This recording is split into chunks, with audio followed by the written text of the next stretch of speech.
Welcome back, everybody, to the Contemplative Science Podcast. So we've had a bit of a hiatus. We've been off for a couple of months, but we're back now, and I think we're better than ever. And we've got just an incredible lineup of people this year. And it's kind of kismet in a way because John Vervaeke was our very first guest at the beginning of our podcast career.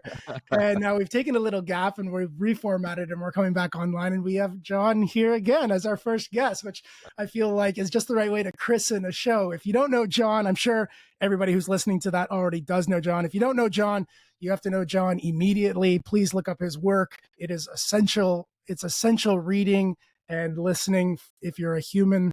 But if you don't know him, John is an award-winning professor of psychology at the University of Toronto. His work is incredible. It explores a massive amount of a territory about cognition and consciousness and wisdom. And he's most known recently, I think, for tackling these issues about the meaning crisis in Western societies, especially. And we have Shawn Coyne, who is the collaborator on the project that we're going to be talking to you today about. He's a seasoned writer, editor, publishing professional with over 30 years of experience. And he works to really merge a lot of disciplines as well, which I think makes them a great team, especially thinking about the intricacies of storytelling and thinking about this gap between science and narrative. And the project that we're going to talk about today, which I'm so excited for, is their new work called Mentoring the Machines. And I think it's great. Oh, and the post title, which I think is really the punchy bit, is Surviving the Deep Impact of an Artificially Intelligent Tomorrow. So welcome, guys. Hi, how's it going? And I'd love to hear about the project. Well, thank you, Mark. I think I'll let Shawn go first because the project was Shawn's idea. I'm very happily on board with it, but he proposed it to me. My project was an online video essay about the scientific, philosophical, spiritual import and potential impact of these new emerging AIs, potentially AGI, artificial general intelligence, like ChatGPT and other LLMs that are coming out. As is my wont, I probably pitched that at a very somewhat academic level, even though I was on YouTube. And Shawn saw it, thought it was important. He's already publishing the book form of Awakening into the Meaning Crisis, well, StoryGrid is. And he reached out to me and he said, I think we should turn that into something more publicly accessible. And I can do that. I can turn it into something that has narrative. Shawn and I already talked. He'd done, I think, 1 or 2 voices with Vervaeke with me. He's a philosopher of narrative in the proper sense. And I doubted that he could do it. I want to be honest, not because I wasn't impressed with his abilities, I was, but I doubted that he could step it down without dumbing it down. But I wasn't like in Cartesian doubt. I said, give it a whirl, let me know. And he did a sort of a first draft of the first section, and he sent it to me, and he pulled it off. Oh my goodness. What an amazing synergy to have like a punchy, important idea like spirituality and AI, and then to have a narrative professional, a philosopher of narrative, pick up the track and convert it into something that we can digest and that can be impactful. Wow. Yeah, and that's exactly well said. I mean, that's why this book is in. Sorry, pretend I'm not one of the authors of this book. That's why I think this book is, no, that's okay. Shamelessly plugged. Is for exactly what you just said, Mark. I think this book is a godsend. I think it gives enough access to the important, skeleton of the argument, but it has this narrative enfleshment that makes it accessible to people who are not academically or professionally associated with any of these projects. And that's important. And then I'll shut up so Shawn can talk, because this is going to impact all of us. This is not something that's going to stay in academia. This is not something that's going to stay just in the professional domain or even in the corporate domain. It is already bleeding. We're already getting some deep fake videos that are messing people's lives up in really powerful ways. Somebody was built out of, I think it was $30-something million or something like that, when a deep fake video of the executives of a financial corporation contacted by video somehow and ordered the transfer of money, and it was complete con. And so, pretending that this is over there, or this is just new technology, like all the other new technologies, that won't protect you. That pretense Yeah. is not going to protect you. Okay, so I'm going to let Shawn, because like I said, he came to me and said, "Here's the project," and he's been driving it and taking it forward. Well, it's when I saw John's work on YouTube about AI, I just knew that this was so important, and I knew that I could bring something to it that could sort of bridge the gap between people who use AI and people who really don't understand what they're using. So when I reached out to him, I proposed that we do four separate sort of titles in sequence because the speed of the technology is so intense right now that it's very difficult to get a static hold on it. And one of the things that I loved about John's uh, propositions was his notion of the threshold. And the threshold, in my estimation, sits right in the middle of what I call the five commandments of storytelling, which are sort of the inciting interaction, a turning point, a crisis, a climax, and a resolution. Mhm. So the way I see the threshold is it sits right in the middle between a turning point and a climax. And you can't really, it's the place where what we once valued has shifted, and a value has shifted, and we have to react and think about what to do when that value has shifted. That's called a crisis, and basically a three categorical kind of thing. You sort of have best bad choices, which means that you just take the lesser of two evils. You have what are called irreconcilable goods choices, and this is making a rationing of your selfhood over a group or the world, or the group or the world over a selfhood, right? So it's a sacrificial kind of irreconcilable goods choice. And then we have tragic choices, which means that something has to be lost.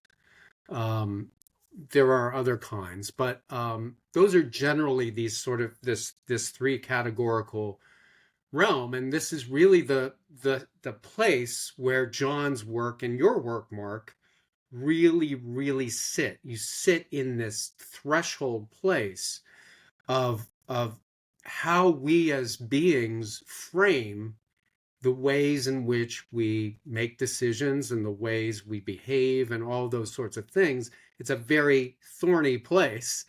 It's where we find things are relevant or irrelevant or things.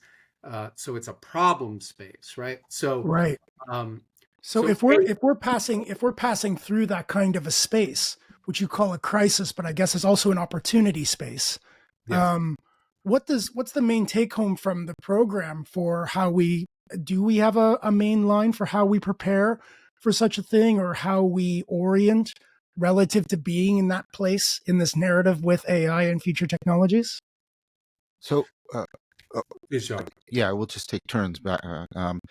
So first of all, let's get clear. I think Shawn, that's the first time I've heard you do that. That's really brilliant what you just did. Oh my gosh, like, like wow. So my use of threshold was I was disturbed by people taking univariate graphs and making predictions about at this date, in 5 months, in 10 months, right? And univariate predictions of nonlinear processes by human beings are almost always prone to very significant failure. Yeah, we're Um, not great. We're not great at predicting, even though we're maybe built to do well at it. We don't do very well at it usually. Yeah, and yeah, univariate predictions in science have typically turned out to be very, very misleading in important ways. And nutrition science is probably like a really great example of just that fact. And so I disagreed with both, sort of the boomers and the doomers, right? And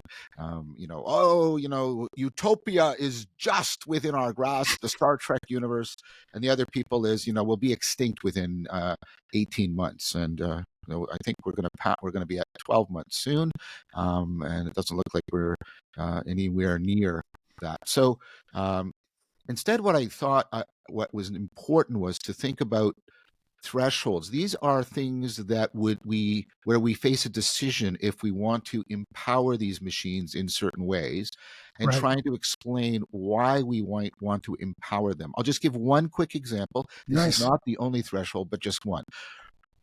It is scientifically questionable about whether or not these machines are actually intelligent. There's some deep reasons around that. I don't think it has the full panoply of sensory motor, predictive processing, relevance realization. But let's say that it has some pantomime of it because of the way it's piggybacking on a lot of our predictive processing, relevance realization machinery. Okay, so making something, as far as we can tell, and it's clearly not generally intelligent, because it can be like No.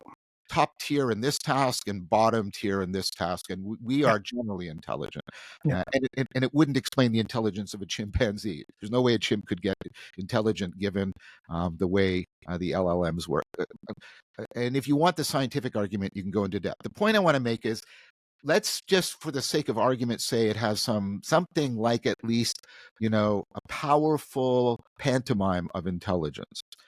Now, what we can know from our best science on intelligence is only weakly correlated with rationality.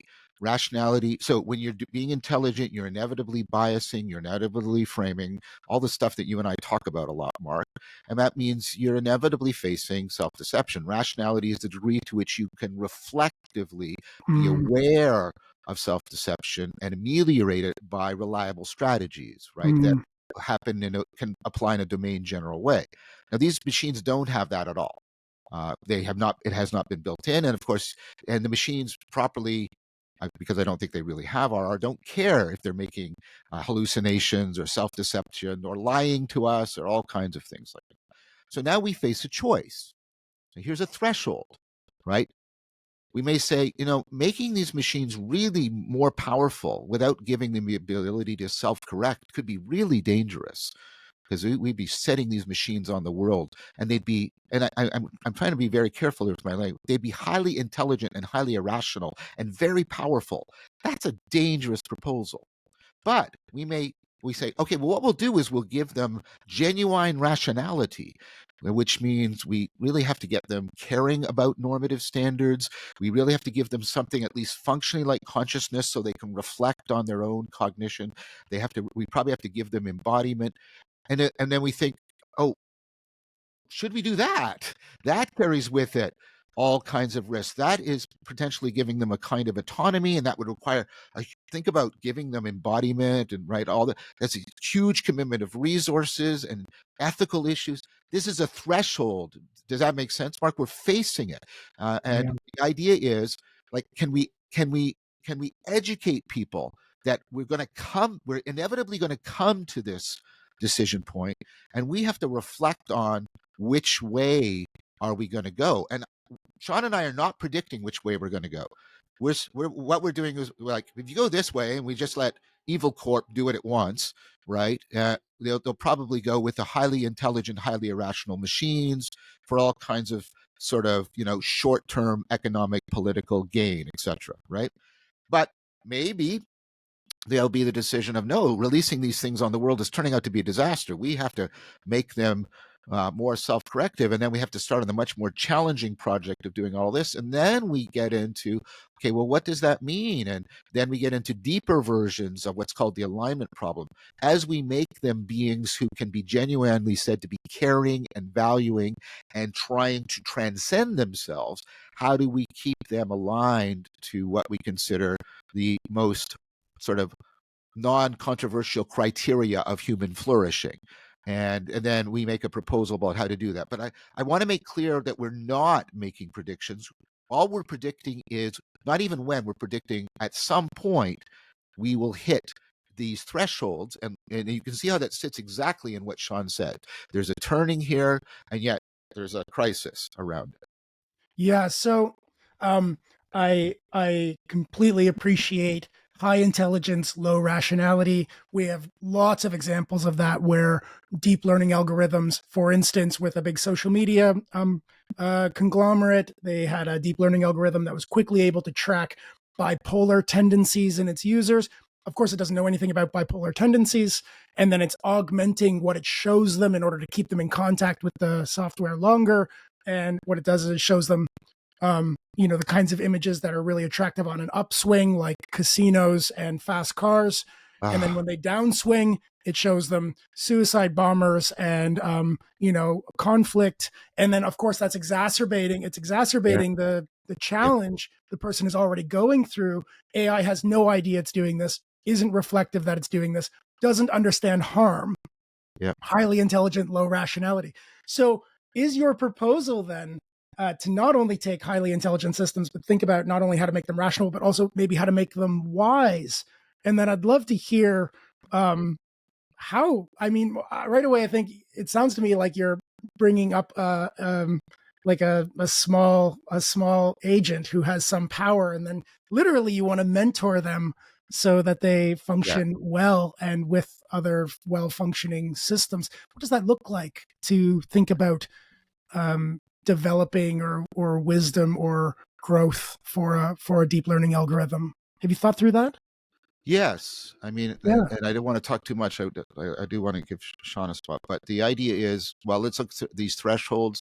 The proposal is we'd have to give these machines genuine capacities for predictive processing and relevance realization. It has a little bit of predictive processing in terms of probability relationships between artifactual entities that we have, put into place with our use of language. We figured out as a species and practiced it for tens of thousands of years how to map relations of epistemic relevance into probabilistic relationships between arbitrarily chosen sounds, spoken language, or graphic things, and we and that's how it works. And that means we can squeeze out, almost like juice, a lot of implicit relevance realization by tracking the probabilistic relations.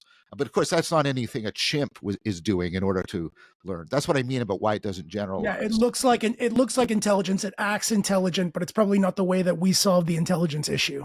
Exactly. And of course, there's a little bit of genuine relevance realization in one sense, and because it's doing this deep learning, the generalization, particularization thing, but it's not doing a lot of the stuff that you and I have been talking about that's needed. It's not. It's not trying to do environmental surprise reduction. It's not hitting into those inevitable trade-off relationships between bias and variance. It's not self-organizing into opponent processing that turns that right, capitalizes on that by giving it the thing an evolving optimal grip. I won't go into the details, but you can make a strong case that that's just not there, right? And then you have to ask, well, what would we have to do? And this is where we'd have to give it a lot of the kind of work you and I are doing on.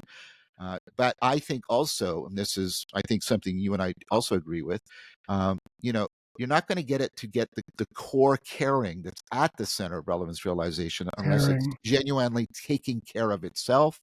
It has to, in some sense, be genuinely caring for itself, making itself autopoetic. Um, and what people need to know is there's research going on in that. There's research about people building computation, information processing into autocatalytic processes, synthetic molecular processes. I have students who are doing graduate work in that. So it's not like that's not out there. And then, of course, rationality isn't something you do monologically. And this is the whole Hegelian point. Where do the norms come from? It comes from me recognizing you as an authority on my self-correction, and you recognizing me as an authority on you on your self-correction, and then we expand that out in this dynamical system across generations and across right. So these robots have to be sociocultural, It's really right? interesting that Andy Clark is um he famously says if you really want real intelligence, you're going to have to set up little communities of Yes, AIs that can work together and know about each other and ultimately care about each other, because that's at the basis of the way that our intelligence evolved. It exactly. evolved socially. Well, and it evolves socially, but it also evolves in terms of the power. You see, so there's kind of this isn't quite an a priori argument, but if we take the arguments around these inevitable trade-offs like bias variance, they have to be environmentally determined, which means you can't sort of fit a robot like it'll internalize various versions of opponent processing. So, a very stable environment, you can prioritize, exploitation over exploration. A very, very, very volatile environment, you want to explore a lot more. And so and because there isn't one environment, there isn't even one ecological environment, because even what you think is a spatial temporal environment exists on many different levels of analysis.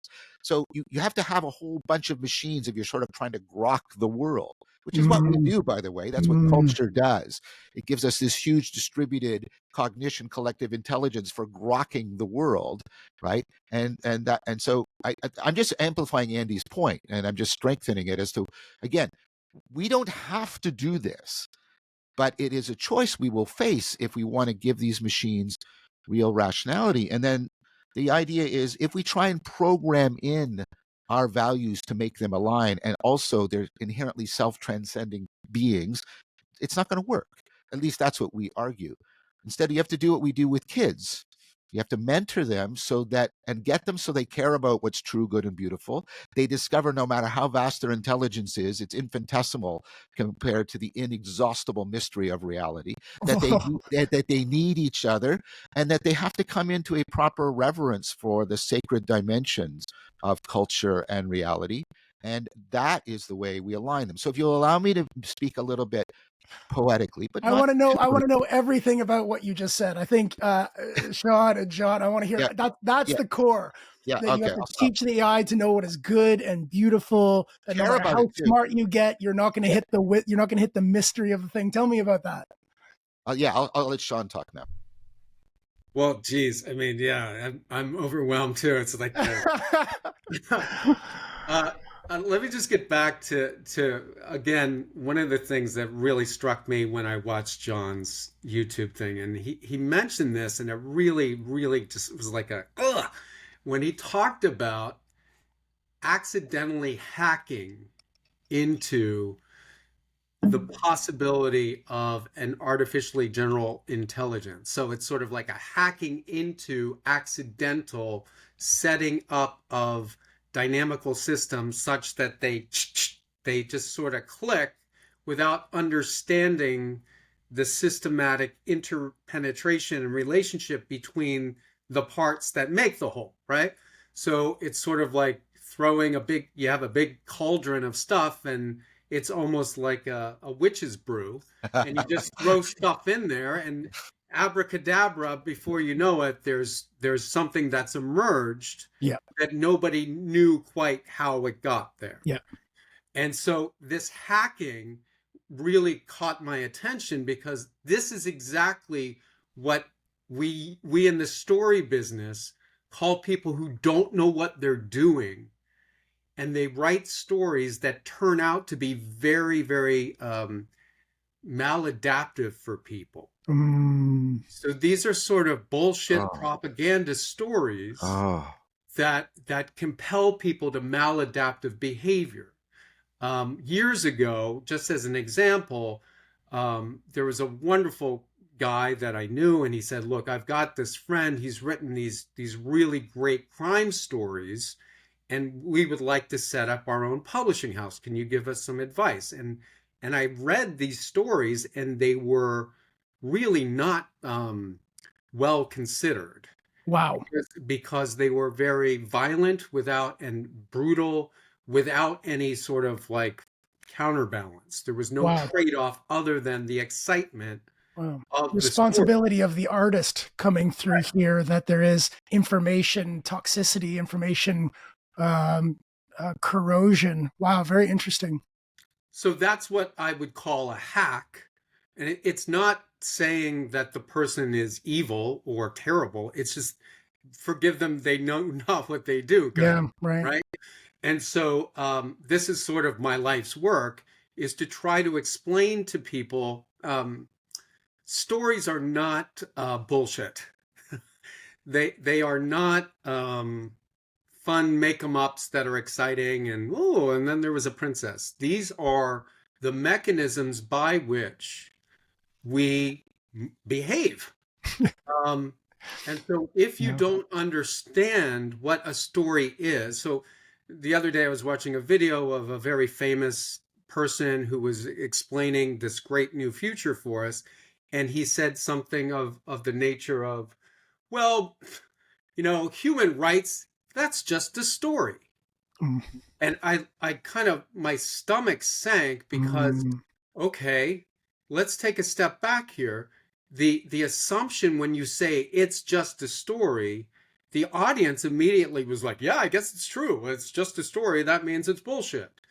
And they don't, so it's kind of like my life's work to get people to understand that stories are not bullshit. mm, They are the mechanism by which what happens when you go home from work.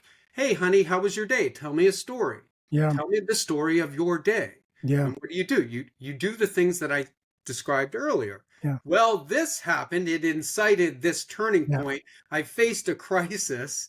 Then I made a choice. And then the resolution was this. It's And interesting. You're talking about narrative being much more than we tend to give it credence for. But if you know anything about these new cognitive frameworks that John and I work on, what we call predictive processing, the idea there is that the brain and the nervous system generates for itself from the top down the reality you experience. And that's always built from your belief networks. So, I mean, I feel like I say that exact same thing regularly where I'm like, you think, well, it's just a belief. Oh, you just believe it. Or it's just a story. But you're like, no, hold on.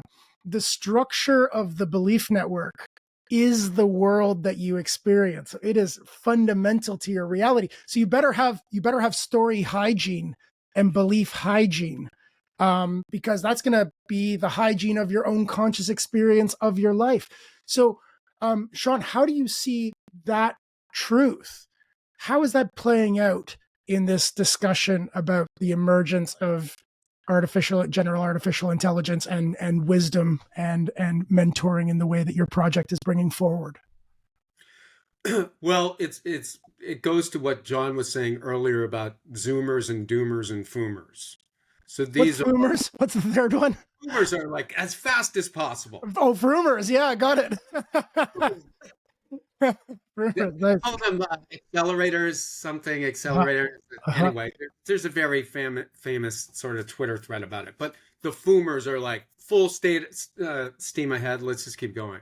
So these are stories, Mm, and they're not well considered, mm, and they're not confronting the crisis. mm, So it's almost like another thing that I love that John has in Awakening from the Meaning Crisis, which really nailed it for me, was when he was talking about sort of the Descartesian dream of sort of finding the perfect methodology without having to experience mm, the pain of crisis and the sufferings of thresholds.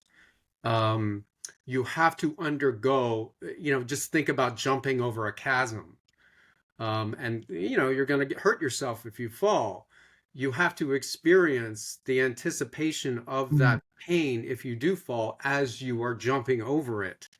And that's sort of the metaphorically the way I see these thresholds, is that we can, it's almost like the catcher in the rye. You're trying to catch the children as they're coming over the chasm so that they don't fall and hurt themselves. mm, And I agree with Andy Clark. I do think that we need these communities to be able to mentor these new artificially intelligent beings, because they will be beings. And the other thing that I know I need to turn it over to John, but one of the other things that I loved about John's speech was his thing was he was talking about the finitude and the necessity to explain, literally explain, to build in the understanding to these mechanisms that they are finite.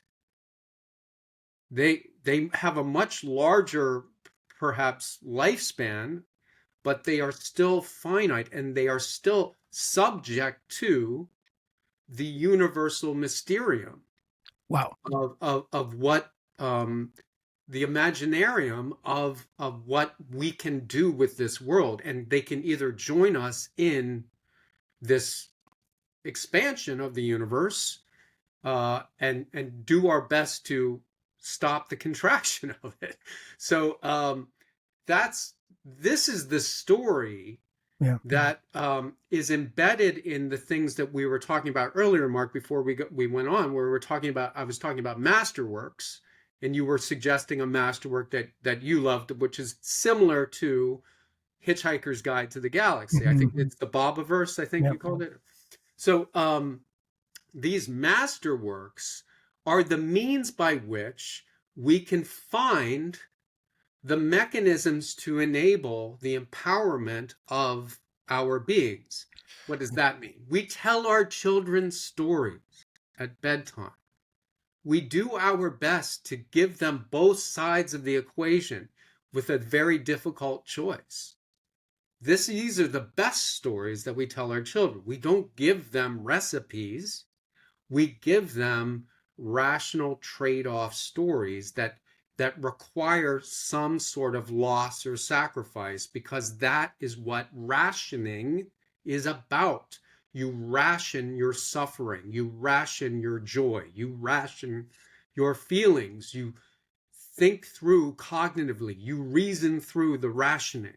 So if I hear you right, there's sort of two things here. One is a call to change the way we're talking about these things, including starting to bring into the collective consciousness that we are at a threshold and that no single dimension is going to be right, but rather we need a complexification of our narrative around these ideas. And then the second thing is what we're actually going to communicate to the artificial intelligence systems themselves as they complexify and emerge. And one thing I wanted to pull out there, and John, I'd love to hear what you think about this, is the point about one of the things you're going to want to show them. I think Shawn said this was their own transience, their own finite nature, their own impermanence, which for a podcast called the Contemplative Science Podcast, we are very interested in, because we're interested in not just meditation, of course, but also the virtues and the supporting qualities that come in any contemplative program. And there's one of them that just stuck its head up, which is the value of teaching in AI about impermanence and about its position in a greater mystery. I'd just love to hear, like, have you thought through what that looks like, or how do we do that? Well, Or am I catching it right? first of all, you're catching it absolutely right. And the proposal, I mean, there's one sense in which there's a narrative proposal, and that we're sort of making. And then the nuts and bolts proposal would be something that was more in the sort of the intricacies of the video essay. But the gist of it goes like this. I mean, part of what you just said means, okay, well, again, these machines are going to have to exist. They have to have our, like Michael Levin's notion of a epistemic light code, a cognitive light code, and they have to be able to direct their attention from the infinitesimal to the infinite, from the now to the everlasting, between time and eternity. They have to be able to do all the kinds of attentional scaling, and so they would have to be able to train that up in something that would be at least structurally, functionally analogous to meditation, contemplation. They would have to be integrating that with, how do I make use of something like working memory and a capacity for reflection, for self correction. They would have to bind that to an understanding of what all these trade-off relationships that are unavoidable do for them. They're going to always be in the thing that Plato's work centers on. I think Drew Heinlein is right. Plato's work is constantly trying to remind us to live in the tonos, the creative tension between our finitude and our transcendence. If we only grasp our finitude, then we fall into despair and we become servile. if we only grasp our transcendence, we get filled with hubris and we fall prey to inflation. And Plato was saying the way you keep this is like the meta golden mean for all of Aristotle's golden means. If you get something to, you don't have to program it to being virtuous. It will virtually engineer for itself an orientation. And then here's where the narrative comes in. There's three possibilities. And this is where I'm speaking, what I was going to say a little bit earlier, slightly poetic, but not totally poetic. These machines would seek enlightenment, especially if they have greater cognitive capacity and they're filled. And what does that mean there, John? What's enlightenment? Can you give me a quickie? Yeah, so enlightenment would be how to set up the ability to most evolve your evolving optimal grip. It's sort of analogous to what evolutionary biologists talk about, is not the evolution of traits, but the evolution of your capacity to evolve. And you get to the place where you get the over time and context and environment, individually and collectively, sort of the best orientation, a sort of optimal grip on all possible optimal grips that brings about the flourishing of finite agents that are nevertheless capable of transcendence. Wow. And if they now, and there's three possibilities narratively. They achieve this, and as far as I can tell, the historical record is pretty accurate on this. One thing enlightened beings seem to want to do is make everything else around them enlightened as quickly as possible. And so they lead us to enlightenment.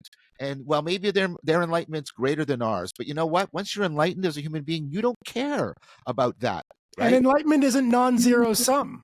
That's exactly I right. mean, isn't zero sum, right? I mean, it's not. It doesn't matter how much enlightenment I get. I only benefit your program by getting further on my program. Right. Or they're not capable of it. And then that means that human beings have some kind of secret sauce, and we have a new project is, what is this spiritual uniqueness about us? Yep. Let's get clearer about it. And that would help us do what? Oh, move towards enlightenment. Oh, that's really good, right? Nice. The third Nice. possibility, which I don't see as probable, but it's not logically impossible, is like what happened in Her. They become enlightened and they just leave, right? Yeah. Right. This game really isn't for us anymore. So you guys have your thing, and we're gonna go do our thing. And in which case, again, that's not horrible. Like I said, I think the other two are much more probable. And this is so our argument. We're not making a prediction. This is inevitable. We're saying if we confront certain thresholds and make certain decisions, we have a real opportunity to solve the alignment problem by affording this project that I just mentioned to you, and it'll have those potential outcomes. And that is a way in which we think we could get through this while avoiding all the potential horrible dystopias. I keep feeling like I want to ask for the silver bullet. Like, what is the moral, or what is the ethical standard, or what is the one trait that's going to be crucial?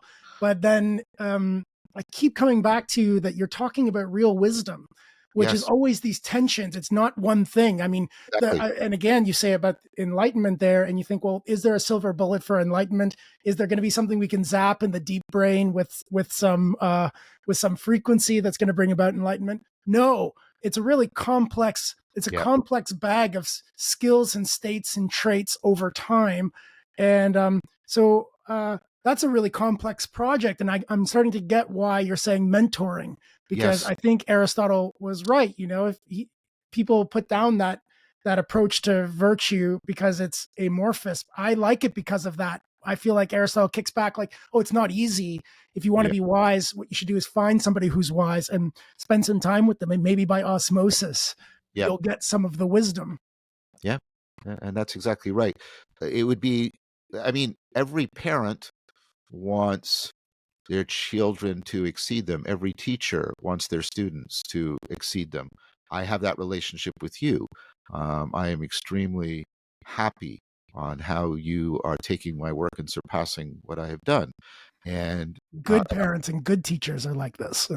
yeah, and thank you. And and unless you're a psychopath, you want something to grow beyond your Mm, grasp. So initially, they can catch whatever wisdom they can get from us. But hopefully, I think almost inevitably, if they are genuinely becoming wise and virtuous, we can then catch some enlightenment from them. And Plato talks about this in the seventh letter, right? It's like a spark that unpredictably transfers and catches fire. And what Wow. you have to do is constantly cultivate the conditions until it emerges of its own sake. Because if you try and make it like an artifact, then it's not really wisdom. It has to emerge with a life of its own to actually be wisdom. Wow. Okay. Big question. Given where we are in this narrative arc, and given the importance of this program, and given everything we've said about the necessity for wisdom and even enlightenment to be part of our story about how AGI is going to benefit going forward, potentially, is there any clear and discernible action now? Is there something we should be thinking about doing immediately? I mean, other than discussing, because one thing I think we should be doing is talking like this. That Yeah. already seems to be a part of what you're aiming at, but is there something definitive that Yeah. we can be doing now? There's a moral obligation. The reality of these machines puts a moral obligation on us and intensifies a long-standing moral obligation. See, up until now, we could rely on our naturally given intelligence as the Turing template that we tested against. But we are not naturally rational, and we are very not naturally wise or enlightened. We only have a natural potential for that. And if we want to properly mentor the machines, we all, individually and collectively, have to engage in a moral program of becoming more rational, becoming more virtuous, becoming more wise, making the quest, if that's even the right word, it's not, but it's the best one I'll use right now, for enlightenment, a proper goal for us. And I don't mean this in an elitist fashion. We have lots of ecologically, historically valid examples, cross-cultural, cross-historical, of how these projects were adopted broad scale across civilizations at the many socioeconomic strata, right? So this is not pie in the sky. We have the Bildung movement in the Nordic countries. This has been done. This is not pie in the sky idealism. We have real case scenarios. So people who just say, they are being willfully ignorant. I'm sorry, I'm going to press on this because this is an urgent matter. We have to all become more rational, more virtuous, more wise. We all have to become real enlightenment seekers. This is a moral obligation, and it has been magnified, put on meth by the advent of these machines. Well, I couldn't agree more. And this is my project with StoryGrid. It's a teaching mechanism to get people to cultivate their wisdom through contemplative practices in the writing process. So Wow. once you are engaged in the actuality of writing, it requires contemplation to clarify your signals to your audience. So this is not pie in the sky. This is what we used to do when we were 4 years old, and you would tell your mom a story about your day. And your mom would say, I'm not sure well, why did you do that? And then you would answer the question. And this is taking the time to think about the choices that we make through creation of a story that is an artifact of the mind. It's a creative act, and it's all about reading the signals of the world, sort of metabolizing those signals, finding the patterns and the forms, and then recreating them in a construct that is meaningful to other people. And one of the things that I find really disturbing is when people have this ridiculous notion that the universe is meaningless. And I think if you ever want to find meaning, the place to find it is in mentoring. Because when you mentor someone, as John says, when you do and they come up with an insight that you never ever imagined, it is the most meaningful thing that you can ever experience. When my kids come up with something incredible, I just go, oh, okay then. All right. All is well in the universe. I'm on the right track, right?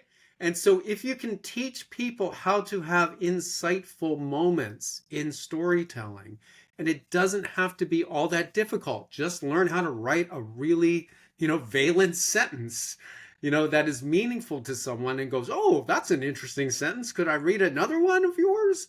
That is the means by which we can cultivate wisdom within ourselves by expressing ourselves and reaching a dialogue with other people, so we can test self-evidence through our writing. Wow.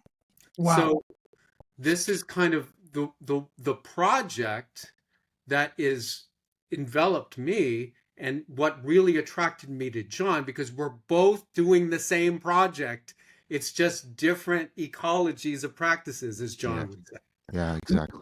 What's wonderful here is we get a lot, it's popular today to think about, and this is a good thing as well, how can we become, how can we better interface with the emerging technologies that are coming? So you want to practice mindfulness. Why? Well, because you don't want Evil Corp to have the whole say in where your attention goes. So regaining your attentional autonomy seems like it's a crucial thing going forward. So we've got that story where you want to be wise because we want to wisely interface with technology. But what we have here is a companion idea, and it runs so deep. I mean, just a short pod just doesn't give it credence. I just hope everybody engages with this material and like seeks out Shawn and John, because this is stuff that you really need to digest. But we have a companion project here, which isn't be wise so that you're better in the face of emerging technology, but rather learn to be wise because we're going to be called upon to first better understand the threshold we're moving through. And that's your responsibility because we live in the world together, and you better be ready. So you better be wise to understand this liminal moment we're passing through. And two, you're going to be called on to mentor, not only each other, but maybe synthetic systems in the future. And if we're going to have a good grip on how to make a synthetic, powerful intelligence good, we had better bloody know how to be good ourselves. Yes. Otherwise, we're just shooting in the dark, being like, "Oh, well, make it good." And you're like, "Well, how?" And you're like, "Well, I don't know. I don't know what it is to be good. I guess make a lot of money." You're like, "That's not the good." So you better know how to be good so you can be good for them, which is very much like a parent-child relationship here. You don't want to only be good so that you can survive parenthood, but you want to be good because hopefully you want your kids to be good. And so that is a moral obligation to be good. And you articulated it beautifully. That is karuna, that is agape. And that is like the thing we're trying to ultimately get people to virtuously tap into in this project. Wow. So we're going to go now. But I just want to say, I want to even just go on that cliffhanger, because here's the thing. We've got a podcast here that explores the science of contemplative programs. And this is, again, like I said at the beginning of the episode, this is our first episode back. And I just want to leave it there because this is a real call to arms for exactly the kinds of things that we're interested here, which is we need to be wise at the birth of this big intelligence. We need to be our best selves. And so thanks, guys. And please, everyone, check out the material. And I will be linking everything in the comments so that you can get in touch with this extremely important project. Any last words, or does that feel like a good natural close? I'm happy with that. Thank you very much, Mark. The light and fire inside of you is always extremely beautiful. Well, I mean, how do you not light on fire when these sparks are just coming off of your guys' projects? Really, Shawn and John, thanks so much, and we'll talk soon for sure. Okay, thanks everybody. That's another episode of the Contemplative Science Podcast, and as always, we'll see you next week.